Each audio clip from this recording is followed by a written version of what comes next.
Assalamu alaikum warahmatullah. Welcome back, my dear students, 10th grade students. Again, we are still in the same lesson. Here's part 2 of your same lesson, language focus 2, reported questions and indirect questions. Student book page 89, workbook page 80. So, in the first video, we finished with reported questions, and now we're going to deal with indirect questions. So again, in this lesson, students would be able to recognize the form and structure of the indirect questions, complete the indirect questions, write complete indirect questions, means from the beginning to the end, and the last thing is to produce their own indirect questions. So as usual, of course, here we have with the second part, I ask you to complete number 1 and number 4. So here we will deal with direct questions and indirect questions. It's not reported, it's indirect question. So now, before we start, we will start with this presentation to understand the process. How can we recognize an indirect question? So here's this short presentation about direct and indirect questions. Indirect questions, of course, are the normal question that we can ask friends, family members, and people who we know well. Like any other question, where is the bathroom? Is a direct question. Indirect question, you need an introduction for the main question, are a little more formal and polite. We use them when talking to a person we don't know, so you can't ask directly very well, or in professional situations, and their form is a little different. Example of indirect question: could you tell me where the bathroom is? So instead of starting with the direct question, where is the bathroom? Could you tell me where the bathroom is? Phrases for indirect questions. So you need introductions like, could you tell me? Do you know? I was wondering. Do you have any idea? I'd like to know. Would it be possible? Is there any chance? So we have many examples. Direct, where is Balmaceda Street? Here's a direct question. Indirect, could you tell me where Balmaceda Street is? So why do we change the order? Instead of where is Balmaceda Street, now we have where Balmaceda Street is. So we don't have this inversion between the subject and the verb. Why? Because now we have a new question. So the question now is not where is Balmaceda Street. The question now is, could you tell me? So that's why we complete with a regular sentence, and of course the whole is a question, but the second part of the question is no longer a question. An indirect question with is, are, the verb is comes after the subject. What time does the bank open? Do you know what time the bank opens? So now we don't need does. Why? Because do, does, and these auxiliaries are used for questions. And as we said before that, this is no longer a question. Now the question is, do you know? And this is the completion of the question.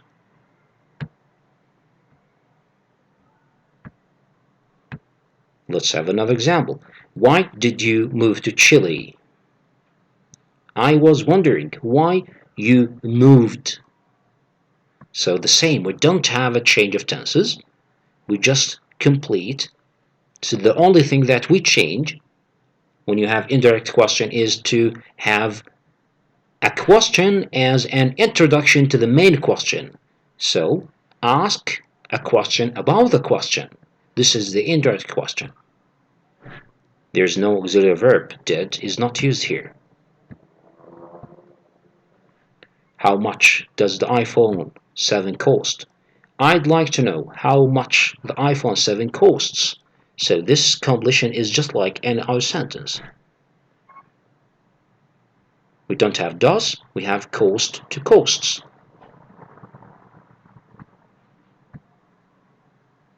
And the direct question is a yes or no question, then the indirect question will have if. So if you have a yes no question, does Tom like Italian food? Do you know if Tom likes Italian food? Here's just any like any other linking word. So do you know why? Do you know where? Do you know when? But now we don't have a question word. That's why we link with if. Are your parents joining us for dinner? Could you tell me if your parents are joining? Instead of are your parents are. So where is the nearest bank?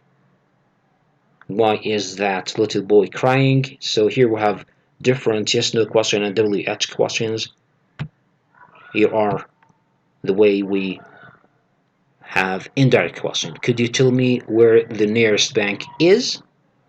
Do you know why that little boy is crying? Do you know if there is any water here? And here, of course, all the questions that were given as examples. So this is the way how we make a direct question, how to change it into indirect question, simply to have another question as an introduction for the main question. So if you have the question, so put a question before the question, then the next question will move into a sentence. So here, could you tell me, here's the question now, and what about the main question, where the nearest bank is? Now it's no longer a question, it's the completion of the introduction. Instead of saying where is the nearest bank, now it's where the nearest bank is. So let's go back to your student book, of course, page 89. We start with exercise 4. Here are the examples taken from your listening lesson. What did you discover there? Now, here's the first. Can you tell us what you discovered? What you discovered. Now we don't need did. What you discovered there.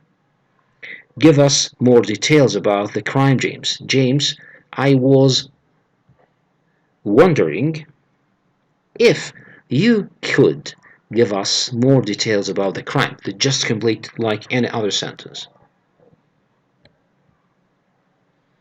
Okay, look at 5. Look at the direct and indirect question in exercise 4 again and complete the rules. So what are the rules?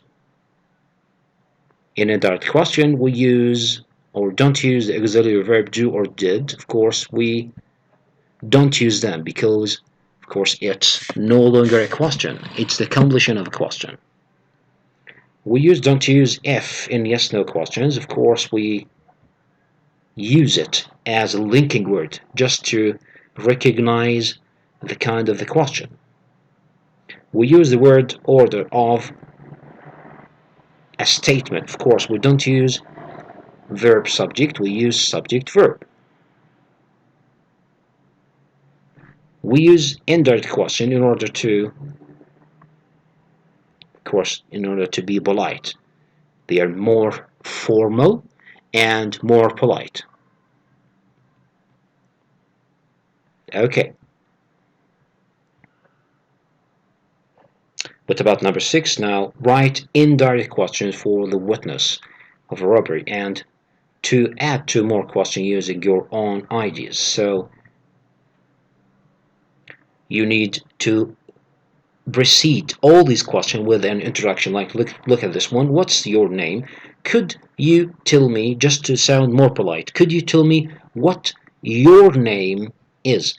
Of course, we don't have a change of tense because this is not reporting. Someone is asking the same question but in a different way more polite. How old are you? Is another suggested way.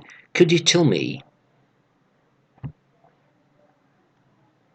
how old you are? Could you tell me how old you are? 3. What happened? Could you tell me? 3. Of course, number 3. What happened? The same. And of course, number 4. When did the robbery take place? Of course, we don't need did here. Could you tell me when the robbery took place? And the same way, of course, we have these reported questions. With yes/no question, we have F. With WH question, we have when, and of course, we have the subject and the verb. The police arrived. You were. Anybody else saw. Here's where we have the subject, then we have the verb. So as you can see, that indirect questions are quite similar to a reported question or questions, but of course we don't have a changing of tenses. We don't have changing of tenses, and we don't change pronouns. We don't change adverbials of time. So we don't have changes. But of course, we have the same order. We have the linking words F and U. So of course, that was exercise 6, which is moving from direct questions to indirect questions. So what about your workbook, page 80? Look at the second part. Of course, we started with the first part, exercises 1, 2, and 3 about report questions. Now, what about indirect questions? We start with the rules. Of course, you may have similarities. Take care of the rules. You will note the differences between reported questions and indirect questions. And number 4 now, look at the direct questions in brackets, then complete the indirect questions. So, can you tell me? So we always have an introduction, which is a question. This is not a reporting verb. It's not he asked or he wanted to know. Can you tell me? Now, instead of this question, now we have a new question as an introduction. So the main question becomes what? Becomes the completion of this question. So, can you tell me where the police station is? So now, where is the police station? I was wondering. Now, look at number 2. I was wondering.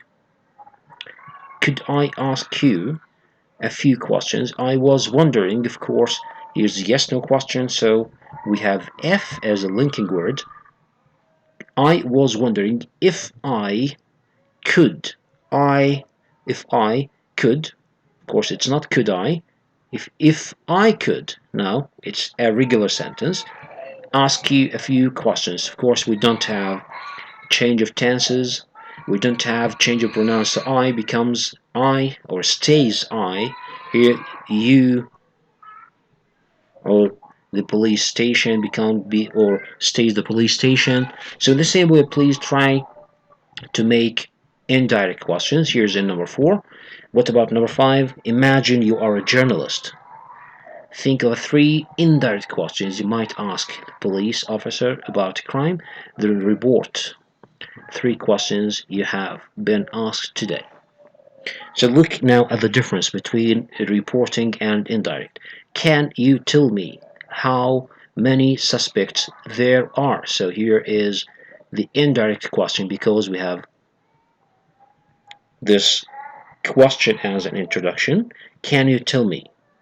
Now, look at the reporting. My boss asked me if I had finished the article on the kidnapping. Here's the reported question. So try to make one question and then report it. Of course, in reporting, we said that we have a change of the pronouns and change of tenses, but in indirect question we don't have any change of pronouns and tenses. What about the last question, number 6, verb expressions? These expressions are taken from the reading lesson. Of course, you can go straight to the reading lesson. Try to recognize the meaning of these verb expressions and then go back to exercise 6 and choose the verbs which are suitable for the meaning of the context. Of course, this is everything for today. Next lesson we will be together and we will do exercises from 1 to 6. Thank you for being with us and see you next time on workbook page 80. This is page 80.